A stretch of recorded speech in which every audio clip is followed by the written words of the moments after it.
नमस्कार दोस्तों, जय हिंद। स्वागत है आपका आपके अपने चैनल पाठशाला वित्त में। आज हम लोग पढ़ेंगे दोस्तों हिस्ट्री के 50 अति महत्वपूर्ण प्रश्न, जिसमें आधुनिक भारत के प्रश्न होंगे, आधुनिक भारत के इतिहास के प्रश्न होंगे, जो कि बिहार पुलिस के लिए बहुत ही महत्वपूर्ण होंगे। आपको पता है कि अगर हिस्ट्री के किसी भाग से प्रश्न आता है तो वह आधुनिक भारत के भाग से अधिक प्रश्न आता है। तो इसलिए मैं आधुनिक भारत के कुछ इंपॉर्टेंट प्रश्न हैं जो कि अक्सर एग्जाम में दोहराए जाते हैं, इनको मैं लेकर के आप लोगों के बीच आया हूं। इसको आप लोग देखिए, एंजॉय करिए। इसका पीडीएफ भी मैं दे दूंगा आपको। वीडियो के लास्ट में मैं बताऊंगा पीडीएफ आपको कहां से लेना है। पीडीएफ भी बिल्कुल निःशुल्क आपको उपलब्ध करा दिया जाएगा। तो बिना वक्त गवाए हुए वीडियो को शुरू करते हैं।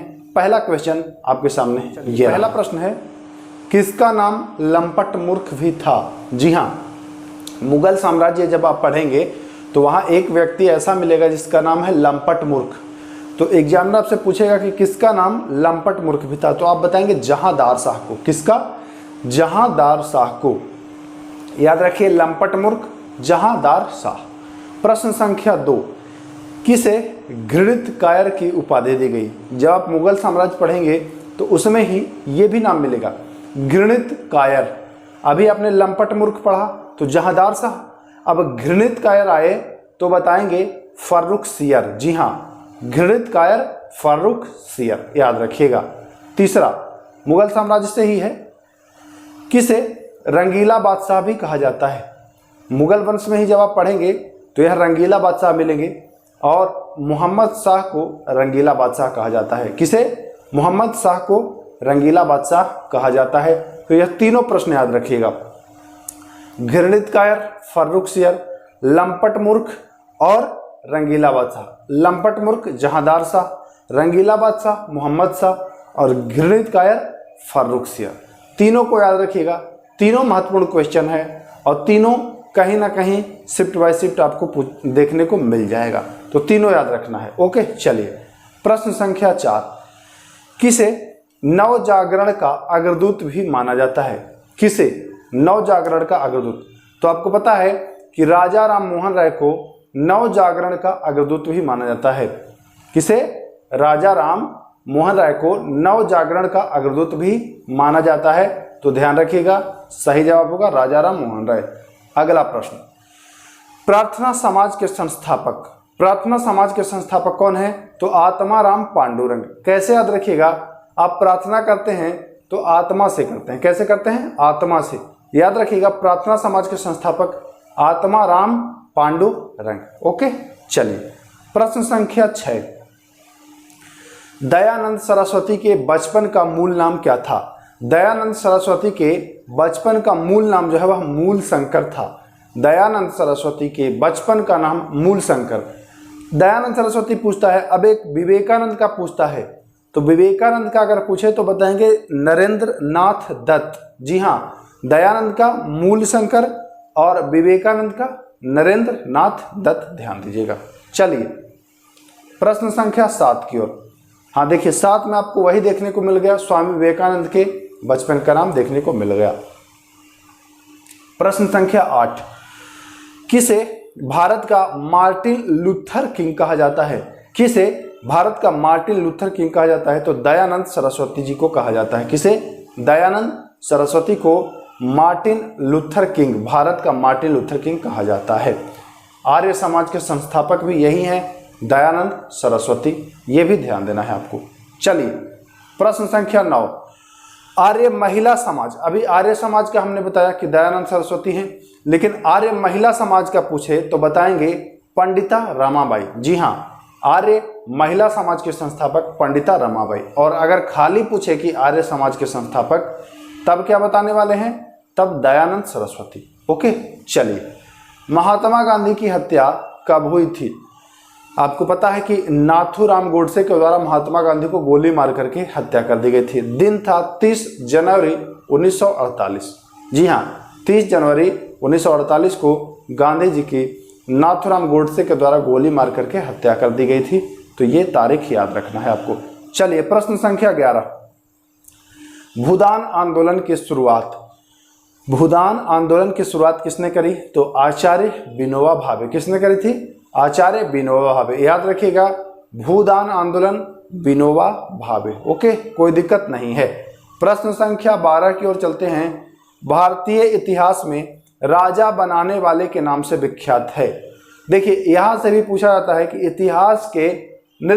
इतिहास में नृप निर्माता के नाम से किसे जाना जाता है। तो आपको पता है कि नृप मतलब भी राजा और निर्माता मतलब उसको तैयार करने वाला। या फिर आपको पूछा जाएगा इसी को किसे किंग मेकर के भी नाम से जाना जाता है ना। और यहाँ सीधा सा पूछा है कि भारतीय इतिहास में राजा बनाने वाले के नाम से विख्यात हैं। तो दो भाई थे सैयद बंधु, दोनों भाई का नाम याद रखिएगा, अब्दुल्ला खां और हुसैन अली खां। अब्दुल्ला खां और हुसैन अली खां यह राजा बना रहे थे। मुगल साम्राज्य जब आप पढ़ेंगे उत्तर मुगल काल, तब आपको देखने को मिलेगा इनका रोल, अहम रोल इनका देखने को मिलेगा। प्रश्न संख्या 13, करनाल का युद्ध कब हुआ था? करनाल का युद्ध जो है वह 24 फरवरी 1739 को। कब? करनाल का युद्ध 24 फरवरी 1739 को नादिर शाह और मोहम्मद शाह के बीच हुआ था। किसके? नादिर शाह और मोहम्मद शाह के बीच हुआ था। वास्को डी गामा भारत कब आया था? 17 मई 1498 को वास्को डी गामा भारत आया था। मार्ग था केप ऑफ गुड होप मार्ग। किस मार्ग से? केप ऑफ गुड होप मार्ग से वास्को डी गामा 17 मई 1498 को पहली बार भारत आया था। अगर पूछ दे कभी कि दूसरी बार कब भारत आया था, तो दूसरी बार आया था 4 साल बाद, यानी कि 1502 में। वास्को डी गामा दूसरी बार भारत कब आया था? तो 1502, याद रखिएगा। किसे पुर्तगीज शक्ति का वास्तविक संस्थापक माना जाता है? तो अल्फांसो डी अल्बुकर्क को। किसे? अल्फांसो डी अल्बुकर्क को माना जाता है। कर्नाटक का प्रथम युद्ध किसके बीच हुआ था? तो कर्नाटक का जो प्रथम युद्ध हुआ है वह 1746 से 48 अंग्रेज और फ्रांस के बीच हुआ था। 1746 से 48 अंग्रेज और फ्रांस के बीच जो कर्नाटक का प्रथम युद्ध है वह हुआ था। चलिए 18 नंबर प्रश्न, कौन यूरोपीय व्यापारी सर्वप्रथम आए लेकिन सबसे बाद में गए? पूछता है कि वह कौन थे यूरोपीय जो सबसे पहले तो आए लेकिन जाने की बात की जाए तो सबसे बाद में गए। तो बताएंगे वह पुर्तगाली थे, पुर्तगीज थे। कौन थे? पुर्तगीज। चलिए प्रश्न संख्या 19, अंग्रेजों को सुनहरा फरमान कब दिया गया? अंग्रेजों को जो सुनहरा फरमान दिया गया वह 1632 में दिया गया। कब दिया गया? 1632 में। शाह ए बेखबर की उपाधि बहादुर शाह प्रथम ने ली थी। किसने ली थी? शाह ए बेखबर बहादुर शाह प्रथम। ध्यान दीजिएगा, बढ़िया प्रश्न है। इस वीडियो में आप 50 प्रश्न देख रहे हैं जो हिस्ट्री के बिहार पुलिस के लिए अति महत्वपूर्ण हैं। देखिए दोस्तों, मैं बिहार पुलिस की जो तैयारी कर रहे हैं उनके लिए हर संभव प्रयास कर रहा हूं कि ज़्यादा से ज़्यादा कंटेंट दूं। मैं सब कुछ आपको प्रोवाइड करा रहा हूं, चाहे वो सब्जेक्ट वाइज हो, चाहे फिर टॉपिक वाइज की बात की जाए, चाहे फिर ऑल सब्जेक्ट्स की बात की जाए, चाहे फिर एनसीईआरटी की बात की जाए, है ना। सब चीज़ मैं आपको दे रहा हूँ। बस आपको करना क्या है कि जो भी मैं आपको करा रहा हूँ क्लास, वो ईमानदारी पूर्वक आप पढ़िए, सिलेक्शन निश्चित होगा। चलिए प्रश्न संख्या 21 की ओर चलते हैं। अंतिम मुगल शासक का नाम? तो बहादुर शाह जफर यानी बहादुर शाह द्वितीय। इसको हमने कई बार चर्चा किया है इसके बारे में।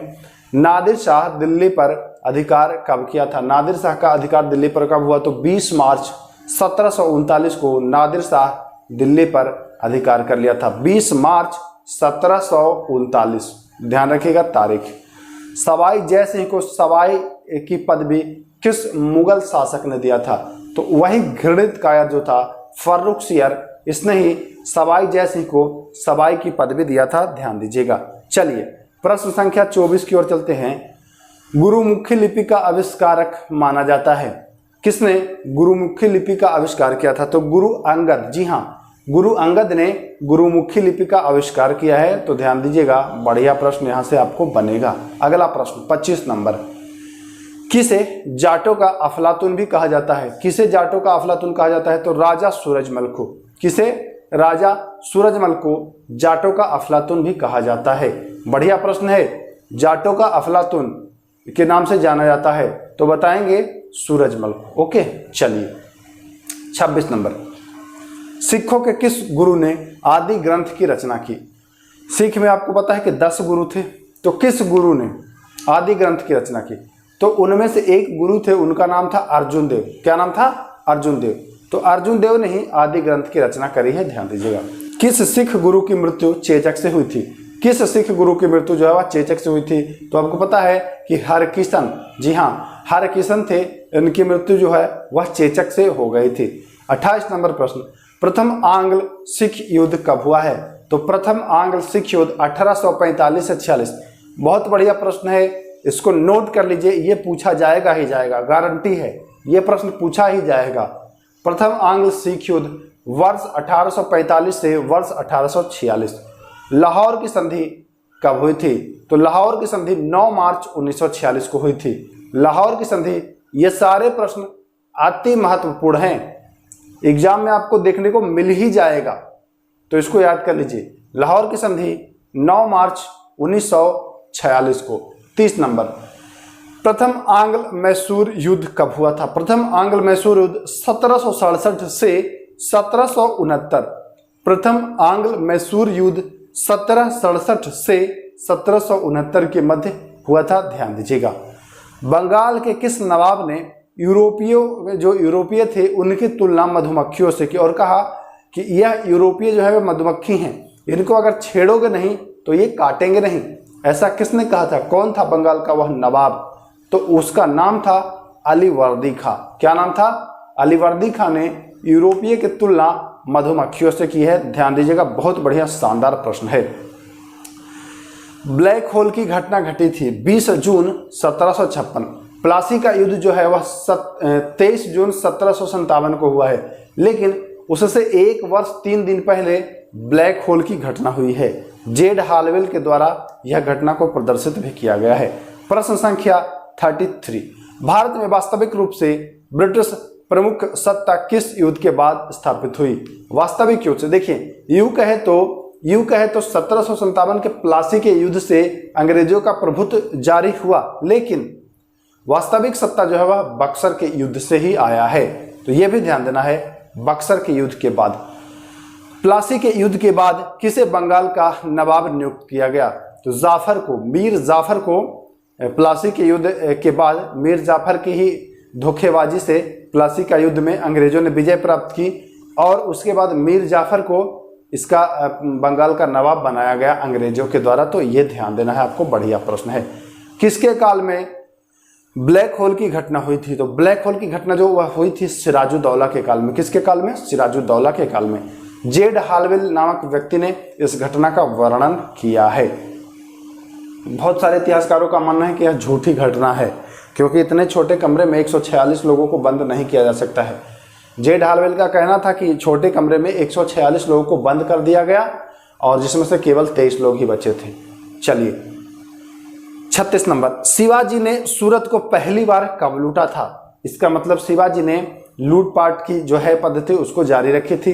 तो इसी क्रम में प्रश्न है कि 8 जनवरी 1864 को शिवाजी ने सूरत को लूटा था। स्वामी विवेकानंद के गुरु का नाम रामकृष्ण परमहंस।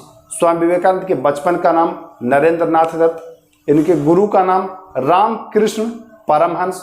ध्यान दीजिएगा, बढ़िया प्रश्न है।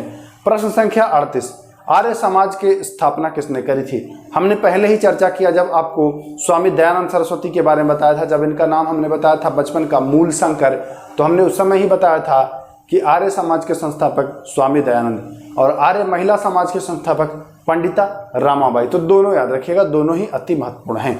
किसने कुरान पर टीका लिखा था? चूंकि कुरान पर टीका लिखा है इस वजह से यह महत्वपूर्ण है, तो इनका नाम है सैयद अहमद खान। जी हाँ, सैयद अहमद खान ने कुरान पर टीका लिखा है, ध्यान दीजिएगा। साइंटिफिक सोसाइटी की स्थापना किसने करी? तो sir Syed Ahmad Khan scientific society के संस्थापक भी हैं। जी हाँ, sir Syed Ahmad Khan scientific society के संस्थापक हैं, ध्यान दीजिएगा। प्रश्न संख्या 41, कैबिनेट मिशन भारत कब आया? कैबिनेट मिशन भारत कब आया? 24 मार्च 1946 को। जी हाँ, 24 मार्च 1946 को कैबिनेट मिशन भारत आया। कैबिनेट मिशन जब भारत आया तो भारत का वायसराय कौन था? कमेंट करके हमें बताइए आप लोग। मुस्लिम लीग का संस्थापक कौन था? मुस्लिम लीग का संस्थापक मोहम्मद अली जिन्ना। जी हाँ, मोहम्मद अली जिन्ना मुस्लिम लीग के संस्थापक हैं, ध्यान दीजिएगा, बढ़िया प्रश्न बनेगा। पुरंदर की संधि हुई थी 22 जून 1665। जी हाँ, पुरंदर की संधि 22 जून 1665 को हुई थी। मराठा प्रशासन में नाना फडणवीस की भूमिका क्या थी? तो मराठा प्रशासन में जो नाना फडणवीस थे उनकी भूमिका महालेखाकार की थी। किसकी थी? महालेखाकार की थी, नाना फडणवीस की भूमिका। चलिए प्रश्न संख्या 45, बंगाल में द्वैध शासन किसने लागू किया था? तो बंगाल में द्वैध शासन क्लाइव ने लागू किया था। किसने? क्लाइव ने लागू किया था। ध्यान दीजिएगा, बंगाल में द्वैध शासन क्लाइव के द्वारा लागू किया गया है। स्थायी बंदोबस्त को कब लागू किया गया है? बहुत ही चर्चित, बहुत महत्वपूर्ण प्रश्न है सारे के सारे। स्थायी बंदोबस्त 1793। 1857 के विद्रोह के समय इंग्लैंड का प्रधानमंत्री कौन था? भारत में जब 1857 का विद्रोह हुआ, जिसे सिपाही विद्रोह की भी संज्ञा दी गई है, इसके समय इंग्लैंड का प्रधानमंत्री कौन था? तो बताएंगे पामस्टन। कौन था? पामस्टन था। ध्यान दीजिएगा। चलिए 48, 1857 के विद्रोह के समय भारत का गवर्नर जनरल कौन था? तो 1857 के समय भारत का जो गवर्नर जनरल था वह लॉर्ड कैनिंग था। कौन था बच्चों? Lord Canning. ध्यान दीजिएगा। संख्या 49, पिट्स इंडिया एक्ट कब आया? पिट्स इंडिया एक्ट जो है वह कब आया? तो 1784 में आया है। कब आया है? 1784। आखिरी प्रश्न 50वां नंबर, ब्रह्म समाज के संस्थापक के रूप में किसे जाना जाता है? तो राजा राममोहन राय को ब्रह्म समाज का संस्थापक भी कहा जाता है। ब्रह्म समाज के संस्थापक के रूप में ये जाने जाते हैं। तो दोस्तों 50 हिस्ट्री के अति महत्वपूर्ण प्रश्न थे, जो कि आप बिहार पुलिस में आपको ये सारे प्रश्न लगभग देखने को मिलेंगे। इसको अगर आप करेंगे तो इतना निश्चित है कि 2 से 3 प्रश्न आपको इन 6 से 7 जो शिफ्ट में एग्जाम होने वाला है इनमें आपको देखने को मिल जाएगा। इसका PDF चाहिए तो PDF के लिए आप हमारे टेलीग्राम ग्रुप से जुड़ सकते हैं, बिल्कुल निःशुल्क इसका PDF आपको मिल जाएगा। तो इसी के साथ मिलते हैं फिर। नमस्कार, जय हिंद।